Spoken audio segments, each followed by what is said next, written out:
যার সাথে আজকে গানের জন্য দাঁড়িয়েছি বাংলার প্রখ্যাত একজন গায়িকা আমাদের খাদিজা ভান্ডারী।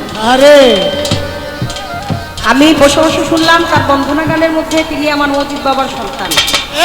আমি আমার দেহ মন প্রাণ যার চরণে বিক্রি করে দিয়েছি। আমি জানি না তিনি আমাকে ক্রয় করেছে কিনা, তবে আমি সঁপে দিয়েছি যার চরণে তিনি হচ্ছে আমার আলহাজ মাওলানা সৈয়দ মুজিবুল বশর মাঝ ভান্ডারী আল হাসানি আল হুসাইনি।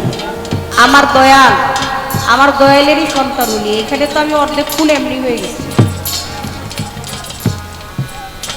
এখানে অর্ধেক খুন আমি এমনি হয়ে গেছি। তারপরে যে সম্মান, যে ইজ্জত উনি আমাকে করলেন, আমি আমার মালিকের কাছে বলি ওনার এই বলা পাওয়া এর দ্বিগুণের দ্বিগুণ যেন আমার মালিক আবার তাকে দিয়ে দেয়।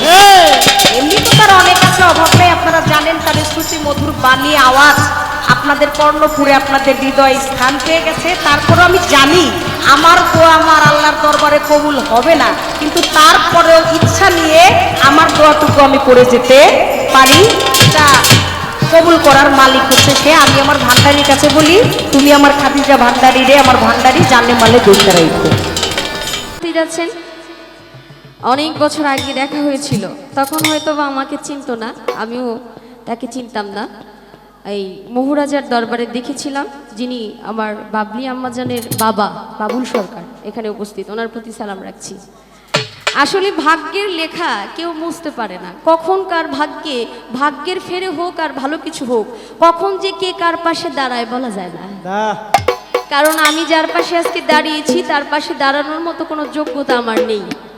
কারণ যার গান শুনেছি ছোট সময় মঞ্চের পাশে বসে, আজকে তারই পাশে দাঁড়িয়ে গান গাওয়া, এটা আসলে একটা বড় সৌভাগ্যের বিষয়।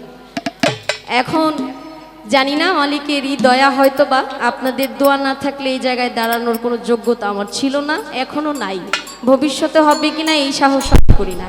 ধন্যবাদ।